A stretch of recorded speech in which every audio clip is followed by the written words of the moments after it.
So this is the Google Fitbit Air, and today we'll be unboxing it and I'll be giving my first impressions of the newest screenless Google Fitbit Air, which is going to be the next thing that might kill Whoop forever. And I know that might be a hot take, but yeah, here we are. Let's take a look at it. So the box itself just comes with basically nothing. You open it, it looks like from the back here, which is what we're going to do. Yeah, here it is. This is the Google Fitbit Air right here, and it's a pretty small band, honestly. I'm kind of shocked at how small it is. So this is the puck, and this is going to be the activity tracker itself. Now it's all integrated right into the band, and it's super lightweight, which is something that I really do like so far. Now it also comes with a USB-C charger, it looks like. So yeah, this is really about it. The Fitbit Air doesn't really come with anything else besides the chip for the Fitbit Air and also the charging magnet, which is pretty simple. All you gotta do is click it on the back and it snaps right into place, which is super convenient. Now, how to activate this? I have no idea. I genuinely have no idea. So let's go through the manual right here. So first things first, we need to download the Google Health app to start, which is what we'll do right now. Now, keep in mind, I am actually a Apple user with the Apple Watch Ultra. That's my preferred activity tracker of choice. But I definitely do want to switch to something that makes a little bit more sense, which is the Fitbit Air, because while I do love the Apple Watch Ultra, it is quite bulky and it's quite heavy sometimes, whereas this is super unobtrusive, doesn't really protrude out of your wrist, and it's very lightweight, which is something that I really like. So I'm really curious how this is going to be compared to the Apple Watch Ultra. Now, another thing that I definitely have some concerns about is what it's like for Apple users using the Google Fitbit Air. So for people who don't want to use the Apple Watch Ultra, they might want to refer to something like the Fitbit Air, or maybe they're Whoop users on the iPhone. So it's gonna be really cool to see what it's like using the Fitbit Air for the iPhones. So that's gonna be a video that I'm gonna be doing as well, and I'm also gonna compare it to the Apple Watch as well. So make sure you subscribe if you don't want to miss some of those videos. With that being said, let's get started. So I got everything under control. I got to sign in with Google.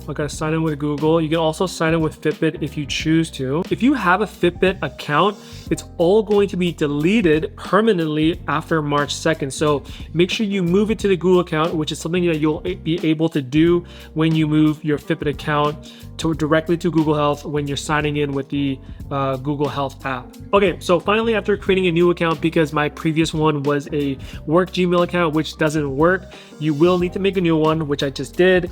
Now we finally can use it.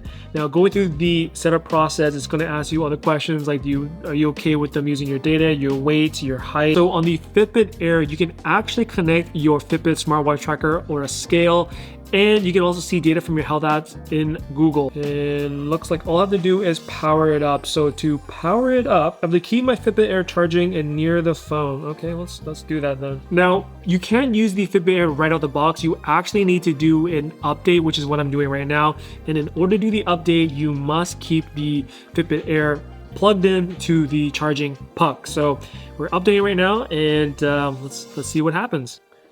Okay, so finally, after charging it and updating for roughly about 3 to 5 minutes, we can finally use it. Now, the app itself is going to tell you if you want to get to know the Fitbit Air, which I do. Now, if you double tap the device, you get to see the status light. So I'm just going to put it on my wrist right now. And already, I kind of do like the fact that it's very lightweight, but I don't love the material, the con. It feels really cheap, but it's a bit of a trade-off, right? You get something lightweight and you do get something that's a little cheaper feeling, but it's only $129, so we really can't complain too much. Now, if you want to check the battery, it looks like you have to double tap the device, and once you double tap it, you get a status light. Now, if it's white, that means it's over 20%. If it's blinking red, that means below 20%. And if it's solid red, that means you get no battery. And of course, you want to make sure that the little puck is actually on the top of your wrist and not on the bottom. So make sure that when you have the Google Air or the Fitbit Air, just make sure that it's, I would say, wrapped pretty tight around your wrist. And it also tells you to give your wrist a rest, which totally makes sense because even with my Apple Watch, I switch it over to my right side at nighttime just so that I can give my wrist, you know, a bit of a rest and I don't get that itchy feeling. A lot of that bacteria stays under the watch and from all the sweat. So that's something that I do recommend. But now that I'm testing both at the same time, I don't know what that's going to look like. Now, it does mention that you can get 3 months of health coaching on them, which is powered by their AI Gemini. Now, that is super smart because with Apple Health at the moment, their app, it gives you very little data and it gives you no AI to work off of. Whereas the Google Fitbit Air will now use their, Google Fitbit Health app and use it with Gemini to give you the best coaching possible, which is very similar to what Bevel AI is doing right now. So not only do I think this is going to kill Whoop, but it might kill Bevel AI as well. So if you get the Google Fitbit Air, you do get a 3-month free trial. And if you go over the free trial, the annual price is $140 per year, which isn't too bad. So when you give it a shot, we'll test it for a little while and make sure you stay around for that video because I'm going to give you my thoughts on everything. Now, I personally think this is a really good deal compared to Whoop because, again, you don't need a subscription to use it. Okay, so far my first impressions is that the box doesn't come with anything, which is fine, but the Google Fitbit Air itself is quite nice because it's really light and it's very unobtrusive, which is something that I really do appreciate. I don't love the feeling of it on my wrist. I don't love the material so far. So there are pros and cons. I love the fact that it works with the Google Health app itself. And just from my first impressions from the Google Health app, it is quite nice and simple to use. And it definitely offers a lot more than the Apple Health app. Because I feel like, leave a comment down below, but you guys got to agree with me. The Apple Health app is actual garbage. It gives you very little data and I just don't feel like it's very optimized for the Apple Watch considering all the data that your Apple Watch picks up.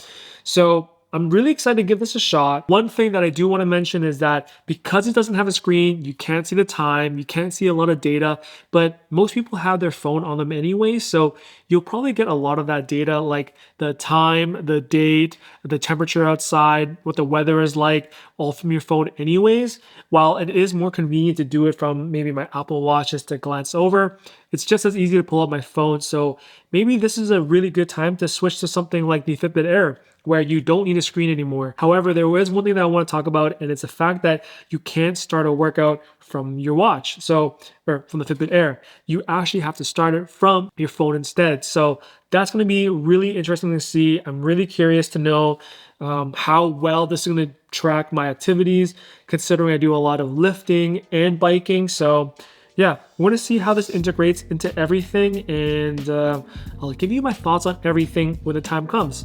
So I'm going to do videos like my Apple Watch Ultra compared to the Fitbit Air. I want to see what it's like for an Apple user to use the Fitbit Air. And of course, I want to see how accurate the Fitbit Air is. So I'll be producing a lot of videos about it. If you guys are interested, make sure you subscribe because I don't want you to miss on those videos. I also have tons of videos talking about fitness apps and everything else related to improve your lifestyle. So make sure you guys check those out. I'll see you on the next one. Peace.